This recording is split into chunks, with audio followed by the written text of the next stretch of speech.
You serious? There's plenty of ways to kill some time out there. Right now, you're killing some time with him, Funk Butcher. And him, Michael Jackson. Marcus Bonzi. What's going on, Funk? I'm alright. Funk Butcher, you're gonna love this story. Yeah, go on. Because it kind of tickles the conspiracy theorist. Ooh. I love these ones. And it also has levels of ridiculousness in it, which means it is a bit out there. But I also feel like this is feasible. Okay. Yeah? So the same sort of enjoyment that I have when I watch Star Trek. Yeah. Okay. Like what I enjoy about Star Trek is because I feel like it could happen. Like warp speed it will happen one day. Oh yeah. It will happen. Yeah. But this has actually happened. The US, according to apparent leaked CIA memo obtained by WikiLeaks, apparently the US have spied on Soviet Russia during the Cold War with cats. They use cats to spy. The US did this. Yeah. So that little tabby, if you got a cat, or I want you to imagine the listener. I want you listener, and I want you to imagine a cute little tabby in the room with you, looking at you. Yeah. But what does it look like? Heathcliff? I need a kind of a famous cat. I mean, for the purposes of this, I think let's think of the cutest cat that you know. Okay. Yeah. Heathcliff. He's got big eyes. Yeah, big eyes, looking at you, going. Yeah. Or Garfield. But actually, they're spying on you. That's what actually happened if you were a Russian. Yeah. America was spying you with a cat. But this is a crazy idea, right? But yeah, like I don't know, like the way they kind of made the cats into spies was a bit. No, Marcus, it's not crazy. It's absolutely not crazy. It's absolutely feasible. In my eyes, it's feasible. Do you know why? Yeah, because there is no guesstimated figure as to how many cats there are in this world. And I'm talking about domesticated cats. Cats have no owners. Cats are they just walk around.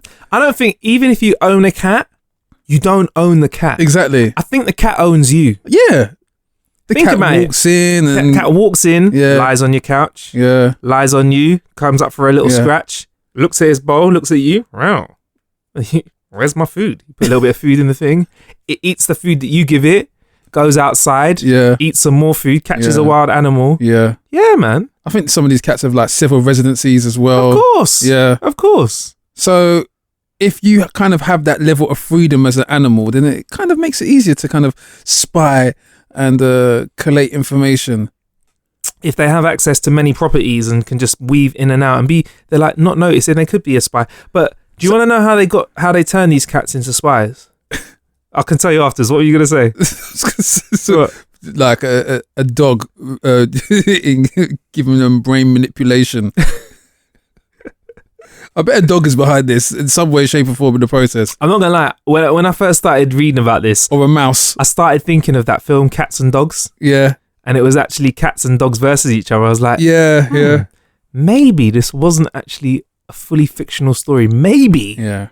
Maybe this was somebody from the CIA trying to get a message to us through film. Based on true events. But yeah, do you want to know how they made them into spies? Go on. They took that cute little pooch of yours, cut it open, and started inserting spy equipment into their bodies. So like they'd make the tail the antenna for the spy gear, obviously because it's longer. They'd make the wire run down its spine and then put a little microphone in the cat's ear, and a battery would be placed on its chest. Can I just play the disclaimer? No cats were harmed in the making this a podcast. But yeah, that is grim. The code name for this though, this is why no information can get skewed, because I think this is a very obvious code name for it. Apparently, code name for it was Project Acoustic Kitty. Project Catogeddon.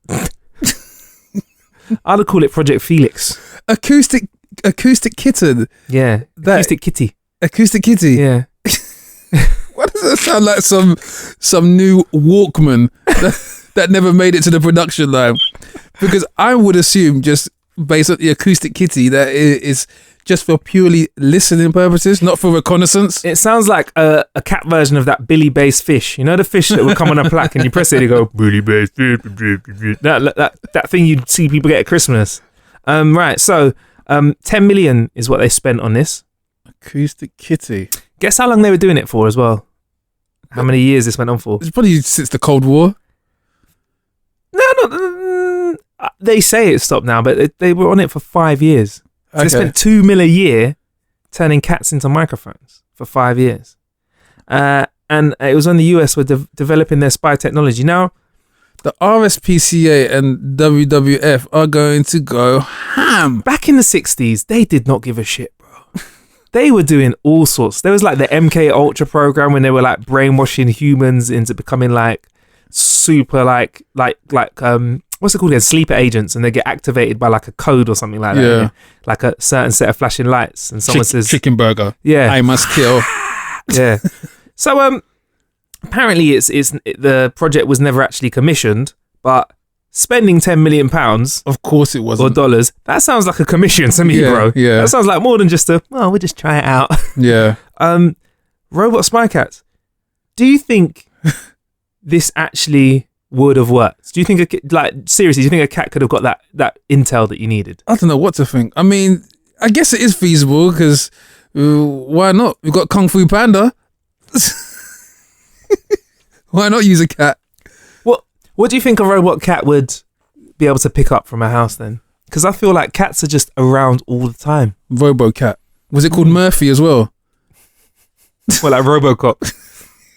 But what could a cat like pick? Do you talk freely around a cat? Because I don't really trust cats. I think that's what it is. I think people I'm not a cat truster. know, but cats have a knack for being in the room, but you not knowing that they're there. So I guess they're the new fly on the wall. Wouldn't it have been cheaper to make an actual fly, a robot fly that flew around there? I guess the components, they can't make them that small. The Intel Pentium processor doesn't come in that size. The Pentium Row. Yeah. So I can't, like, robot cats existed. So if robot cats existed, what other things do you think they could have been stuffing in animals? What other animals do you think could be stuffed full of stuff? Pigeons Yeah. for like public places. Yeah. I think they've got cameras in pigeons. What now? Yeah. I reckon they got fake pigeons that just Yeah. hang around. You know, like there's a place like Trafalgar Square where there's Yeah, loads that's of what I mean. pigeons. I think they've got cameras in pigeons. So they're actually part of the CCTV in this country, I think. Yeah. Yeah. What else could have it in it? What else could be an animal? Ducks. Foxes. Ducks. Ducks? Yeah, foxes. Any animals in abundance. Rats. I think foxes.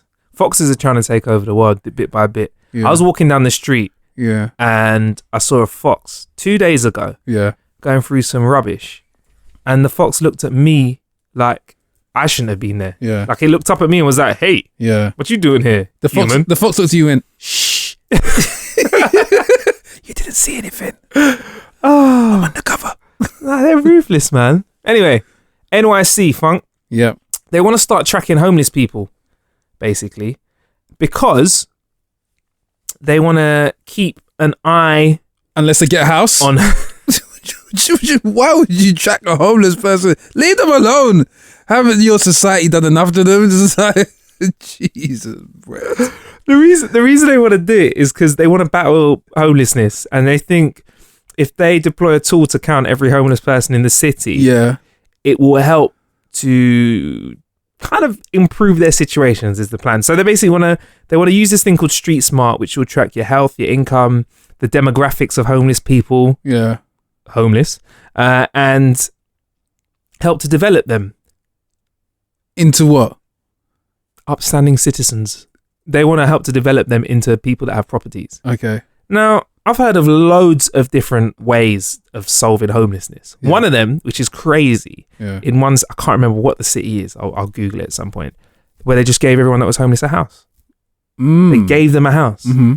And it wasn't just like crappy accommodation. They gave them property that was mixed in with people that could afford housing. Yeah. And it works really, Yeah. really well. Because you know what? This is the most insane thing. It's going to blow people's minds, but the money is there. Yeah. The money is there. It can be like, 100%. yeah, it can be costed. 100%. Everyone can have a house. And it's been, I don't know whether it would work in the UK or not, Yeah. but they in certain places, they've managed to get their homelessness levels down to like nada. So, but in the NYC, what they want to do first is they want to chip. No, I'm joking. is they want to track homeless people. So yeah, but how would they track them? So what they want to do is they want to have. Actually, I'm getting to that point. Okay. Thank you very much. So basically, what they want to do is they want to sign up people with Street Smart, collect data about how long they've been homeless for. Obviously their age, other various personal details about them, and keep their privacy. Keep these details and get them to check in and check out their behavioral patterns, where they move around to, where they stay, where they congregate. And by having that at a social worker or whatever equivalent it is in this scenario's fingertips, they'll be able to give them a heads up of when certain shelters aren't suitable in the area. So they might say, hey, listen, I know you've been hanging around east side for a while, just so you know the shelters are kind of full at the moment. Try out the west side, stuff like that. Or there's better resources for you here or there. They can help give them information like that. Apparently, I don't know, I'm a little bit scratchy. I want to know why. Really.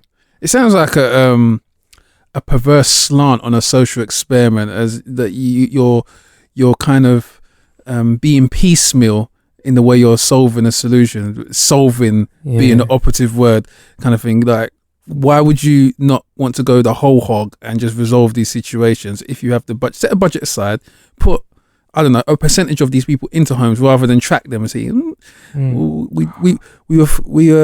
we last had contact with you in 2015. You got a house yet? No? Ain't that bad. Oh, good luck, mate. We'll be back again in another 3 years. Kind of thing. Funk. Here's some bread. Do you know what I just thought, bruv? Go on. So they were using cats to track people. Mm-hmm. What if they're using homeless people to track people, bruv? So they're sending homeless people to Russia. Homeless NY people, they're sending them to Russia. Now, what if it's like surveillance on home turf? Bring them in, give them a nice cup of tea, knock them out, put surveillance equipment in them. Bruv, you got a surveillance network on the streets. Yeah. Have you seen John Wick 2? No, I haven't seen it yet. Surveillance network on the streets, bruv. Yeah. Just saying. Isn't there a better way to solve like this situation instead of just keeping tabs? What would you do? Not dictator funk, nice funk. Because dictator funk, no. I'm not ready for that today. Thinking with my Machiavellian government head on, aka dictator funk. This is this is specifically asked for not this funk, and I'm just getting it. Yeah, because I have to look at it from a logistics stance, and I can see why they would be using things like, say things, they're actually people, but homeless people and cats and pigeons, because they are cheap. So it's cheap labour. Cheap labour. Yeah. Get them to come in the streets for data mining. Yeah. Keep an eye on us. I found you know what, we've got the theories, and sometimes I'm worried. I don't know whether we are just on the edge of theorizing, or whether people listen to this show and actually develop these ideas into real things. Yeah. We need to keep an eye on it. We need to patent ideas. I don't want to patent the using homeless people for surveillance though. So you can take that, because that's wrong. I can't take that's just wrong. So this is something that's a bit more up your alley, Funk. Spotify have created their own kind of QR code. I don't know if you've seen the adverts recently that have been popping up. So with Spotify code, basically you have to hit the share function on your Spotify player. Yeah. And it gives you a special little code which you can, it looks kind of like a waveform, which is pretty cool, which you can share to places. And you can actually get somebody to take a picture of it or use it like you would a QR code, and it makes a song play on your phone. That makes sense. So like a QR code is a little square with white and black dots on it, and you point your camera in, it takes you to a website. Yeah. This is Spotify's own version, which looks like more like, the sound of, like a waveform. I know you know what a waveform is, but like that. Yeah. When you think of a recorded voice in a film or in a TV show, that sort of waveform you see, it looks like that. So you point your phone at it, snap it, listen to a song. They've got that now. So you, Funk, could share your latest release, slap it on a toilet wall like they do with QR codes, and people could just listen to it. What are your thoughts on this then? That's very interesting. So would it play the whole song? Is it just a snippet of the song? Well, Spotify, I think it plays you the whole song, I think. So I mean, if you saw the kind of the QR code out on the street, it would play the whole song, or would it basically opens your Spotify and plays the song? Okay. So it's like me sending you a share link that you click on. Oh, so it's like a reference point. Yeah. As opposed to, okay, I see. Yeah, that's amazing marketing. Yeah. Do we need this now? Is this the sort of way that we need to share music? Yeah, we are. I wouldn't say it's needed, but any way that you can facilitate the consumer from the point of where they first kind of expose the music to the store, the point of purchase is always welcome, because obviously everyone is out and about these days, so you want to kind of draw them to the place where they can purchase it or stream it as quick as possible. So whether it's via QR code, I can see, well, personally, just off the top of my head, I can see a lot of independent labels or major labels developing kind of like stickers that kids can put in their books or classrooms or whatever, which have their own unique codes for their favorite tracks. Can maybe just give it out to loads of kids and say, yeah, put this all over town, kind of thing. Yeah. Do you think that the sort of curiosity of the codes is going to increase the amount of people streaming just to try it out? Like, for example, if I saw a code and I tried it, then I'd start listening to a few songs, and one of them could be my release, one of them could be your release, etc., etc. So do you think we're going to see a big rise in sort of streaming, or if, say, like a Beyonce had an album out and she decided to give you the Spotify stream QR code thing that they're calling it a Spotify code. If she decided to do that, do you think that's going to get her a lot more hits? I think what would be interesting is what would be the face value of the actual, let's say if they are in a sticker form, or or maybe if you have them in tattoos, because I saw something online about there's tattoo waveforms that people are kind of utilizing. If you could price the sticker or the poster at the same price as it would be to purchase it, then you might be onto something. Then you're getting a double sale. Right, but at the moment, if you're just getting the stream, like would a stream from a sticker be less, or a code? Would a stream from a code? Do you think that'd be less than a stream from a actual, when I type it in and search for it? Is that not more valuable? It should be the same price. Okay. Yeah. So if I just so happen to walk down the street, see something and press thing, listen to it, that should be the same as a stream. Yeah. Isn't that less of a, like, isn't that more of a passive listen though? If I'm just walking past it and I just happen to see the picture. Or is that the same as me seeing a song advertised and going in and buying it just to listen to it because I saw the advert? And it depends on where you're seeing it, because I'm cynical as to what would make you listen to a track there and then. Because I guess if you're walking and you see this QR code, you're already listening to something on your headset or your phone. Yeah. So what would actually make you break your concentration and listen to something else? It'd have to be associated with next to some crazy artwork or some out the box PR campaign for you to go, hey, what is this? There has to be some sort of enigma to make you kind of break whatever you're doing and listen to this campaign. But I guess this is the kind of the battlefield of marketing that we're kind of in at the moment, trying to get anyone and everyone to engage, like in every way possible. Every way possible. Where else could we use QR codes, do you think? Because I feel like it's a really good technology, but I feel like it's never ever been really overused. Yeah. I think QR codes have to be in places where people are idle. So waiting rooms, the tube. I think whoever breaks that market first, when the tube kind of has that, I mean, at the moment in the UK, on the London Tube network, there is Wi-Fi on the underground. So even though there's not great waiting times, you've got this window of space on the platforms where people can, when they're looking around at the adverts, they could listen to something and things like that. But it is a window, because once you jump on the train and in between station stops, the Wi-Fi signal mysteriously disappears. You could only really do a WhatsApp message or two per stop. It's so funny when you see people trying to like stream a YouTube video or trying to have a conversation. They're like, hello? Get to the next station, quickly connect. Yeah, what was it? It's like, give up, bro. Yeah. So, okay, we'll keep an eye on it. QR codes, Spotify codes. We'll keep an eye on it and see where we go with this. In the meantime, there's plenty of ways to kill some time out there. Thank you for killing some time with us. Him over there has been Funk Butcher. And him over there, he's been Marcus Bronzy. Stay blessed.